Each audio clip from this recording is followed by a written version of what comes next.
नमस्कार, देख रहे हैं झकास भारत और मैं रविकांत। अभी हूँ बीजेपी ऑफिस में और बीजेपी युवा मोर्चा के अभी अध्यक्ष हैं भारतेंदु मिश्रा जी। इनसे कुछ सवाल रहेगा। बिहार में अभी जो राजनीतिक गतिविधि चल रही है उसको लेकर, नीतीश कुमार के बयानबाजी को लेकर, जिस प्रकार से नीतीश कुमार ने जीतन राम मांझी को अपमानित करने का प्रयास किया, आप लोग भी सड़क पर प्रोटेस्ट निकाल रहे हैं, उनकी भी पार्टी निकाल रहे हैं, तमाम लोग, इसको कैसे देखते हैं?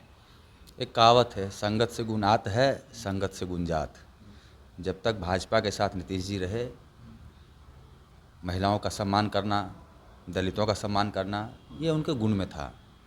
लेकिन जब राजद में गए तो लाठी वाले पार्टी में तो लाठी वाला भाषा ही बोलेंगे, तो वही भाषा बोल रहे हैं, महिलाओं का अपमान कर रहे हैं।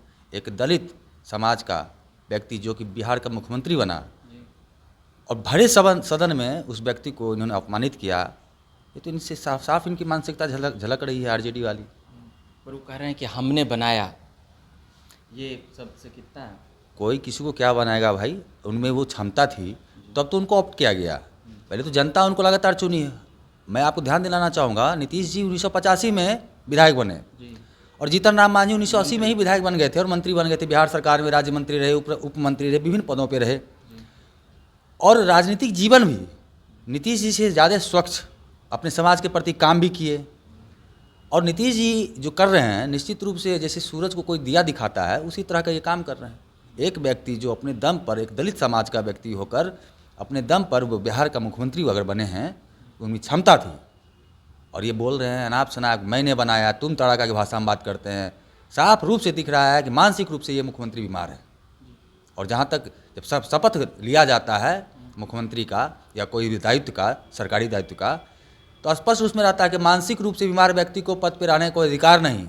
हमारे युवा मोर्चा के सभी साथी की तरफ से ये हम मांग करते हैं कि नीतीश कुमार जी को इस्तीफा दे देना चाहिए। अभी और 2 दिनों पहले जनसंख्या नियंत्रण पर जो उनका बयान आया था, उसको कैसे देखते हैं? फिर तो माफ़ी मांग ली, अब तो उनके बोल रहे हैं प्रवक्ता माफ़ी मांग ली। देखिए, सबसे बड़ी बात है कि आप एक जिम्मेदार व्यक्ति हैं, बिहार के मुख्यमंत्री हैं, सदन की एक गरिमा होती है। सदन के अंदर में जिस तरीके से उन्होंने महिलाओं का अपमान किया, धज्जियाँ उड़ा दी, अपनी भाषा, जो भाषा शैली एक बार कभी कहा जाता था कि नीतीश कुमार की अच्छी भाषा शैली है, उन्होंने दिखा दिया कि उनकी कितनी निम्न स्तर की भाषा हो चुकी है। उनके पास अब राजनीतिक सोच नहीं बचा है। वो समझ रहे हैं कि हमारा राजनीतिक पतन हो रहा है, और उसी झल्लाहट में, उसी घबराहट में अनाप शनाप अंट संट बोले जा रहे हैं। आप ही लोग की तरह एक युवा नेता हैं बिहार के, एक क्या उप मुख्यमंत्री हैं तेजस्वी यादव ने समर्थन किया है नीतीश कुमार का, इस बात को लेकर। नहीं, तेजस्वी जी को समझना चाहिए कि जो शिक्षा सदन में मुख्यमंत्री जी दे रहे थे, वो शिक्षा सदन में देने का स्थान नहीं है। वो स्कूलों में, कॉलेजों में हो रहा है। अगर उनको शिक्षा, शायद वो, मैं जहाँ तक समझता हूँ, कोई स्कूल गए ही नहीं तो उनको शिक्षा मिला नहीं, तो बड़ा आनंदित होकर अपना शिक्षा ग्रहण कर रहे थे बैठ के सदन में नीतीश कुमार का। तो स्कूल जाते तब ना उनको शिक्षा मिलता, तो उनको तो अब गुरु बना के अपने घर भी बुला के शिक्षा लेना चाहिए उनको, और अपने बड़े भाई को भी शिक्षा दिलाना चाहिए।